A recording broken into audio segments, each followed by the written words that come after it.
Voilà, alors le daf du jour, Bessiyata d'Ishmaïa, daf Kuf Yud Aleph, Amoud Bet, nous livre beaucoup d'enseignements comme tous les dapim. Nous allons essayer de mettre le doigt sur un d'entre eux, deux d'entre eux. Ce Cohen, imaginons que quelqu'un a volé et ses enfants n'étaient pas au courant qu'il a volé.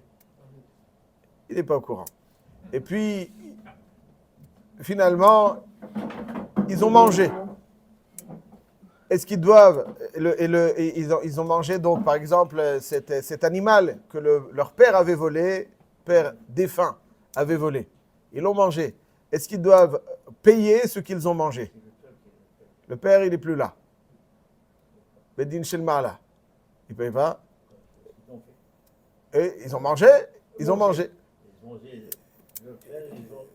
Leur père, il a volé. Eux, ils ont mangé. Je vous donne un autre exemple. Rassurez-moi. On est toujours sur la même tendance ou pas? Parce que les ils savent pas. Ils savent pas. S'ils savent, ils ne mangent pas. Alors, je vous donne un autre exemple.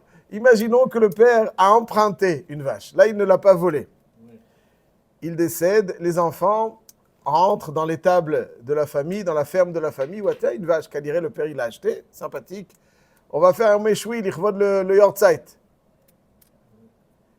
Il le mange. Et tout d'un coup, 2 jours après, il y a le prêteur qui toque à la porte.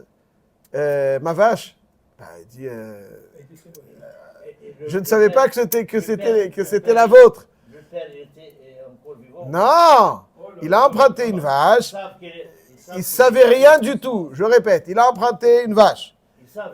Les enfants ne savaient strictement rien. Il a emprunté une vache. 2 secondes. Il a emprunté une vache. Il l'a amené à la maison. Et malheureusement, il décède. Les enfants rentrent dans la ferme familiale, ils voient une nouvelle vache. Il se dit, le père, il l'a acheté ou pas? J'en sais rien. Ils se disent, c'est au père, ça fait partie de l'héritage. Ils vont faire un méchoui. Quelque temps après, le prêteur toque à la porte. Ils doivent lui payer ou pas? Donc nous avons 2 cas de figure. Il paye. Alors, 2 cas de figure, vous allez m'expliquer la différence. Quand ils ont acheté, quand il a volé, il meurt, les enfants mangent, vous m'avez dit, il ne paye pas. Et lorsque il a emprunté et les enfants mangent, vous m'avez dit, il paye. La différence, elle est où? La différence, elle est où? Et je vous rassure, il a très bien visé. Il a très bien visé. Très bien visé. Maëvdel. Il faut voir Maëvdel. Il y a marqué dans la Mishnah. Et je vous cite la Mishnah. Donc la première Mishnah du 10e Perek de Masechet Baba Kama. Hagozel. Ou ma'achil et banav. Donc le premier cas, c'est un cas très, très, très simple. Le gars, il vole et puis il donne à manger avec ce qu'il a volé, il donne à manger à ses enfants. Ça, c'est le premier cas. Non, ils savent ou ils ne savent pas, ils mangent. Il leur a servi, ils ont mangé. Bon. Deuxième cas, ve'iniach lifnehem. Deuxième cas, il n'a pas donné à manger de son vivant, mais iniach lifnehem. Il est décédé et il leur a laissé un animal. Et là-dessus, il y a 2 interprétations dans la Gemara sur ces 2 mots. Ve'iniach lifnehem. Rav Chizda dit que, Rami Bar Chama, dit que c'est Iniach Lifnehem, ça veut dire, c'est Rami Bar Chama. Rami Bar Chama dit que Iniach Lifnehem, ça veut dire que, tout simplement, il décède, il y a eu un Yehush, il a volé, le père, il y a eu Yehush, il décède, et les enfants, donc, héritent, entre guillemets, de cette bête. Iniach Lifnehem, il n'y a pas marqué qu'ils ont mangé. Dans le premier cas, il y a marqué Uma Achil. Dans le deuxième cas, Iniach Lifnehem, il n'y a pas marqué qu'ils ont mangé. Rami Bar Chama dit, même s'ils n'ont pas mangé. Explication, Pturim il Shalem, les enfants sont exempts de tout paiement. Tout de suite, on va apporter une précision. Mais pour l'instant, ils sont exempts de tout paiement. C'est-à-dire, le père, il a volé, le gars, il a fait Yehush, ensuite, il décède, il y a des héritiers, on leur dit, vous n'êtes pas obligé de restituer l'animal volé par votre père à son ancien propriétaire. Pourquoi? Alors, on sait, juste j'explique Rami Bar Chama et tout de suite après Rava, on sait que quelqu'un qui vole, et il y a Yehush. Alors, quelqu'un qui vole, qui a Yehush? On sait qu'il y a eu Yehush. et il vend la bête. Est-ce que l'acquéreur se doit, midina des chasses, mikir dina de Gemara, de restituer la bête à son ancien propriétaire? Non. Pourquoi? Parce qu'on appelle ça Yehush et Shinui Reshut. C'est-à-dire, lorsqu'il y a Yehush Greida, Yehush tout seul, le din est que si Rouven vole une bête, le propriétaire est Mityaesh, et ensuite il retrouve sa bête, il a fait Yehush, il doit restituer l'animal. Parce que le Yehush, contrairement à Aveda, où Yehush permet à celui qui a trouvé l'objet d'acquérir la bête, d'acquérir l'objet trouvé, concernant un objet volé, Yehush ne suffit pas. Pourquoi? Il faut l'expliquer, mais c'est une explication très très claire et très simple. Celui qui a provoqué le Yehush, il ne peut donc pas en bénéficier. Ça, c'est lui. Dans Aveda, ce n'est pas lui qui a provoqué le Yehush. L'objet a été perdu, mais celui qui a provoqué le Yehush ne peut pas en bénéficier. Ça, c'est donc le din dans Gzela, Yehush Kedi, Yehush seulement, la Kané. Mais s'il y a Yehush et Shinui Reshut, c'est-à-dire le gars, il a été Mityaesh, et ensuite, il y a eu Shinui Reshut, il a vendu la bête, alors l'acquéreur, lui, va acquérir cette bête, et il n'a pas besoin de la restituer, Midina de Hachas, à l'ancien propriétaire, parce qu'il connaît ce qu'on appelle Yehush et Shinui Reshut.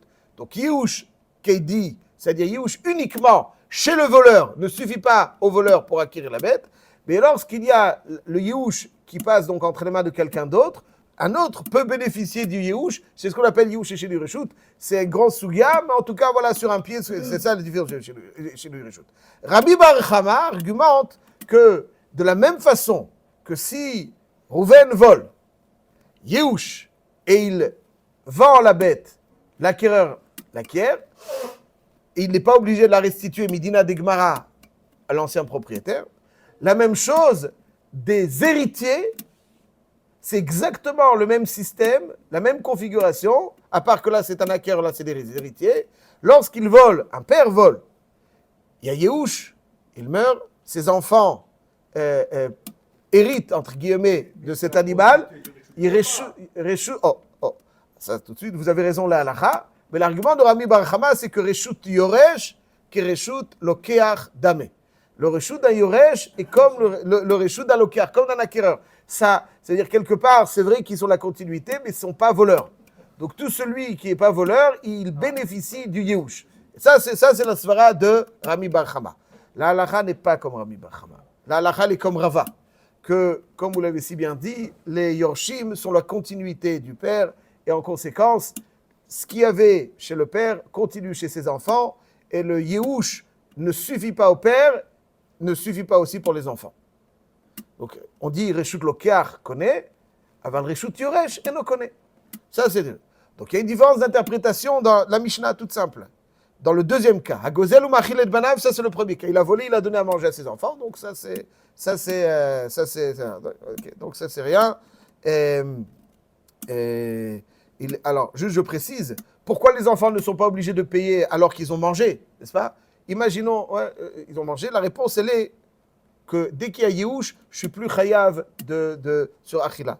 On va tout de suite apporter une précision. Donc, Yehush ne suffit pas pour acquérir, mais Yehush suffit pour ne pas pénaliser le mangeur.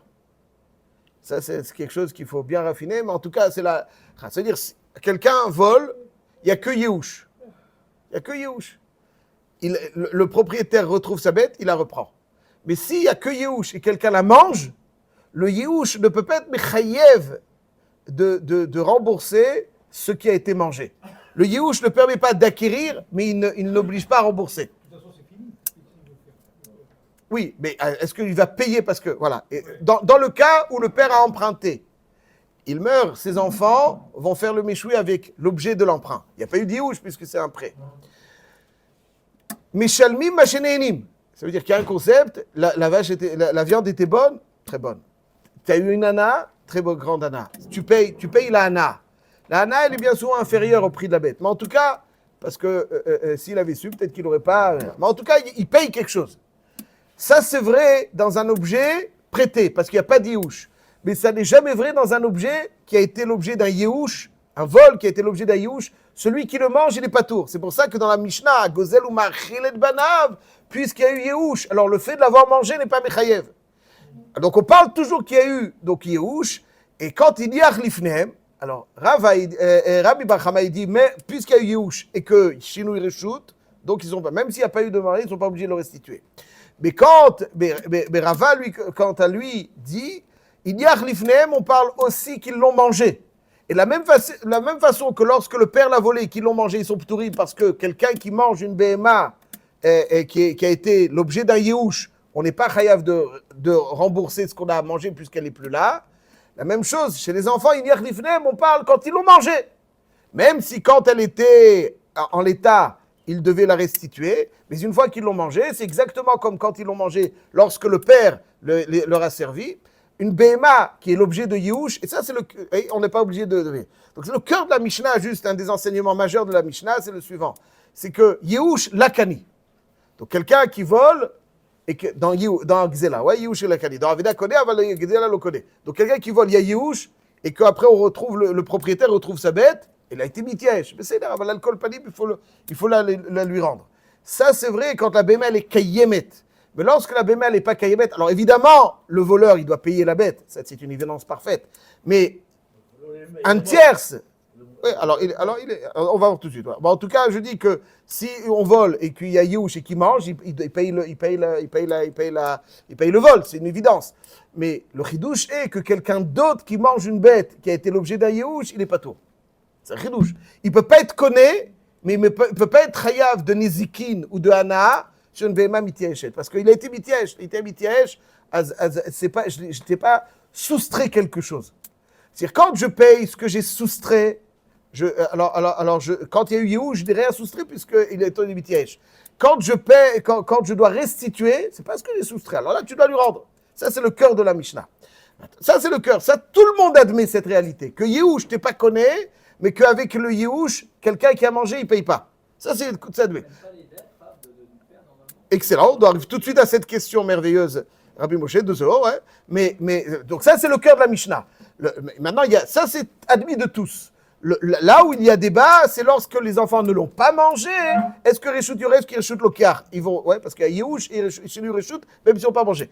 Rava, la halakha est comme lui. Reshut Yoresh, Lav Kirshut Lokiar, Rabbi Bar Chama, oui. Donc c'est différent l'interprétation de Viniach Lifnehem. Est-ce que Viniach Lifnehem, ça veut dire que la béma elle est encore là, ou Viniach Lifnehem et ils l'ont mangé? Maintenant, payer les dettes d'un père. Alors, Midina des chasses, quelqu'un ne payera les dettes de son père que si son père lui a laissé de l'immobilier. Et après Takanat Geonim, on payera les dettes du père, même si le père a laissé des métaltélines. Parce que Takanat Geonim, le métaltélines. Donc là, on parle effectivement que le père n'a pas laissé d'immobilier dans la Mishnah, mais s'il a laissé d'immobilier, alors ils doivent payer le vol du père en tant que tel, puisque le père qui a des dettes, un vol, ça fait partie des dettes qu'il doit, alors effectivement, donc M. Cohen avait parfaitement raison, lorsqu'ils l'ont emprunté, lorsque le père a emprunté, qu'ils l'ont mangé, même sans le savoir, étant donné que la BMA n'était pas l'objet d'un Yehush, il faut payer ce qu'on profite, mais lorsque la BMA a été volée, qu'il y a eu un Yehush, on ne paye pas ce dont on a profité d'une BMA qui avait un Yehush. Hazak ou Baruch.